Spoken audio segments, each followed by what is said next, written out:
अस्सलाम वालेकुम बच्चों। आज हम लोग डिस्कस करेंगे रेडिएशन एक्सपोजर। तो चलते हैं राइटिंग बोर्ड की तरफ। हाँ जी बच्चों, टॉपिक हमारे पास है रेडिएशन एक्सपोजर का। तो देखें, सबसे पहली बात ये देखें, GM tube record radiation when no radiation source is near to it. यानी कि ये जो गाइगर मुलर काउंटर होता है, ये तब भी रेडिएशन काउंट करता है जब उसके करीब कोई रेडियो एक्टिव सोर्स नहीं होता। तो सवाल ये पैदा होता है कि जब कोई रेडियो एक्टिव सोर्स करीब ही नहीं है तो रेडिएशन कहाँ से आती है जिसको ये काउंट करता है। तो इसका जवाब है बैकग्राउंड रेडिएशन। बैकग्राउंड रेडिएशन जो है उसको ये काउंट करता है। अब ये सवाल ये है कि ये बैकग्राउंड रेडिएशन कहाँ से आती है। बैकग्राउंड रेडिएशन जो है उसके दो सोर्सेज हैं।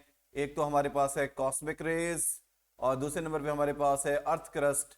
उसके अंदर मुख्तलिफ सब्सटेंसेज हैं। अब अर्थ क्रस्ट ज़मीन के अंदर आपको पता है कि तमाम एलिमेंट होते हैं। यूरेनियम होता है, इसके अलावा और भी रेडियो एक्टिव सब्सटेंसेज हैं जो अर्थ क्रस्ट ज़मीन की अपर लेयर के ऊपर में मौजूद होते हैं। उनसे भी इनविजिबल, ना नज़र आने वाली रेडिएशन इमिट होती हैं, और ये जो गाइगर मुलर ट्यूब है उनको भी काउंट करती है। इसके अलावा कॉस्मिक रेज रेडिएशन के बारे में कहते हैं कि आसमान से इनविजिबल रेज आती हैं। इवन कि डार्क रूम में भी ये होती हैं। कॉस्मिक रेज जो है वो इलेक्ट्रॉन, प्रोटॉन, फोटॉन, तो ये वो तमाम पार्टिकल होते हैं जो आसमान से आती हैं, जो जिसका सोर्स सन भी हो सकता है और अदर सोर्सेज भी हो सकते हैं, स्टार वगैरह भी हो सकते हैं। तो ये कॉस्मिक रेज जो है और ये जो अर्थ क्रस्ट के अंदर जो सब्सटेंसेज हैं, ये हमारे पास बैकग्राउंड रेडिएशन का सोर्स है। और अंधेरे कमरे में जब जहाँ पर आपको कोई रेडिएशन नजर ना आ रही हो, गाइगर मुलर ट्यूब जो है उस वक्त भी रेडिएशन को काउंट करती है। तो ये इनविजिबल रेडिएशन जो है इनको बैकग्राउंड रेडिएशन कहते हैं। और इसमें मैंने बताया दो किस्म की रेज होती हैं।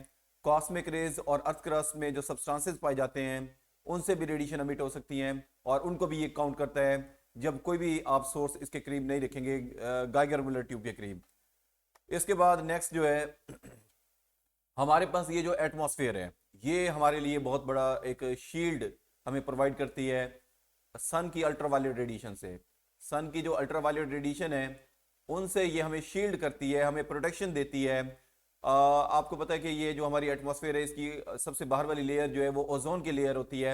ओजोन जो है वो सन से आने वाली अल्ट्रावायलेट रेडिएशन को रोकती है। और अगर अल्ट्रावायलेट ये रेडिएशन ज़मीन तक पहुंच जाए तो हमारी स्किन के ऊपर मुख्तलिफ प्रॉब्लम जो है वो शुरू हो जाएंगे, स्किन रैशेज। इसके अलावा जो है और भी किस्म की एलर्जी वगैरह शुरू हो सकती है। तो बहरहाल ये जो ओजोन की लेयर है, जो एटमॉस्फेयर की सबसे आउटर लेयर होती है, ये हमें सन की अल्ट्रावायलेट रेडिएशन से बचाती है। अगर ये ना होती तो ये ज़मीन पर जो है अल्ट्रावायलेट रेडिएशन पहुंचती पहुंचती जिससे हमें काफ़ी सारी डिजीज़ हो सकती थी, काफ़ी सारे प्रॉब्लम हो सकते थे, स्किन के प्रॉब्लम। इसके अलावा कोई एलर्जी के अदर भी प्रॉब्लम है। और बाज़ जगहों पर जब ये ओजोन की लेयर थिन हो जाती है तो वहाँ से ये रेडिएशन ज़मीन के अंदर एंटर होती हैं, और वहाँ पर ये प्रॉब्लम क्रिएट करते हैं इंसानों के लिए, ह्यूमन बॉडीज़ के लिए। तो हम लोग मुख्तलिफ डिवाइसेस हैं या मुख्तलिफ हमारे पास एप्लीएंसेस हैं, उसमें हम यूज़ करते रहे हैं क्लोरोफ्लोरोकार्बन। क्लोरोफ्लोरोकार्बन जो है वो जिसको CFC कहते हैं, ये रेफ्रिजरेशन के लिए भी इस्तेमाल होती रही है, एरोसोल स्प्रे के लिए इस्तेमाल होती रही है, प्लास्टिक फोम इंडस्ट्री के लिए इस्तेमाल होती है। इसका काम ये है कि ये जब इस्तेमाल होती थी तो ये ओजोन की लेयर को तबाह करती थी। ओजोन की लेयर अगर डिस्ट्रॉय हो जाए तो फिर जो है ज़मीन पर बहुत ही ख़तरनाक रेडिएशन पहुंच जाती हैं जो हमारी सेहत के लिए बहुत नुकसानदेह हैं। स्किन कैंसर या स्किन एलर्जी वगैरह जो है वो हमें हो सकती है।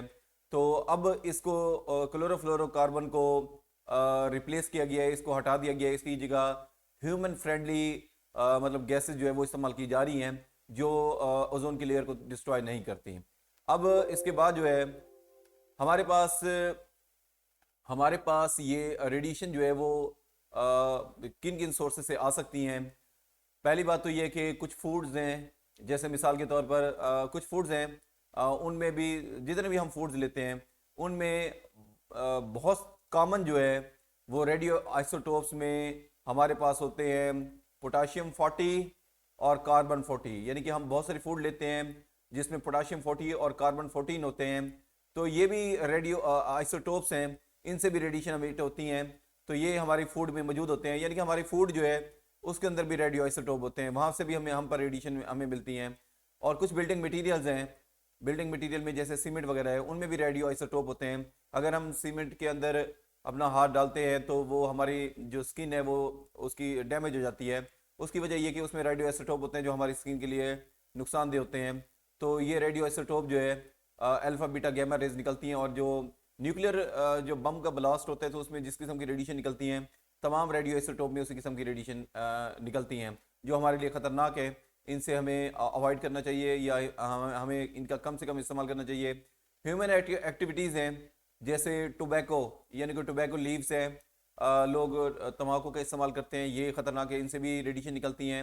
एक्सरे, यानी कि हमारे बॉडी के अंदर कोई फ्रैक्चर वगैरह हो जाए तो हम लोग उसको देखने के लिए एक्सरे करवाते हैं कि कहीं से कहाँ से बोन फ्रैक्चर है। तो एक्सरे मतलब डायग्नोज करने के लिए इस्तेमाल की जाती है, ज़रूरत के वक्त इसका इस्तेमाल किया जाता है, लेकिन अननेसेसरी इसका यूज़ नहीं किया जाना चाहिए। कोशिश करनी चाहिए कि एक्सरे कम से कम टाइम में करवाएं, क्योंकि ज़्यादा दफ़ा करवाने से देखें ये हमारे बॉडी के हेल्दी टिश्यूज़ को डिस्ट्रॉय करती है।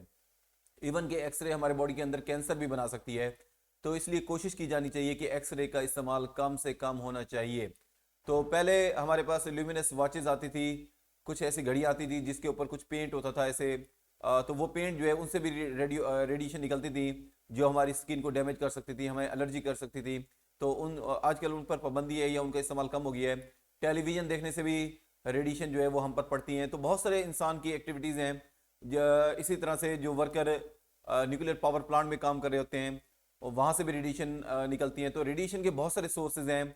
हमें साल के अंदर एक सेफ लिमिट से कम रेडिएशन लेनी चाहिए। अगर हम एक लिमिट से ज़्यादा रेडिएशन लेंगे तो हमारे बॉडी के अंदर मतलब कैंसर भी बन सकता है, इवन कि हमारी स्किन जो है वो भी डैमेज हो सकती है, या स्किन की एलर्जी जो है ये भी उसी किस्म की प्रॉब्लम्स हैं जो कि इन रेडिएशन सोर्सेज से हो सकती है। तो बहरहाल कोशिश ये की जानी चाहिए जितना पॉसिबल है उतना ज़्यादा रेडिएशन सोर्सेज से बचा जाए, ताकि हमारे बॉडी जो है वो अननेसेसरी रेडिएशन के एक्सपोजर से बची रहे और हम लोग जो है वो हेल्दी लाइफ गुजारें। तो आज के लिए बच्चों इतना काफ़ी है, बहुत शुक्रिया।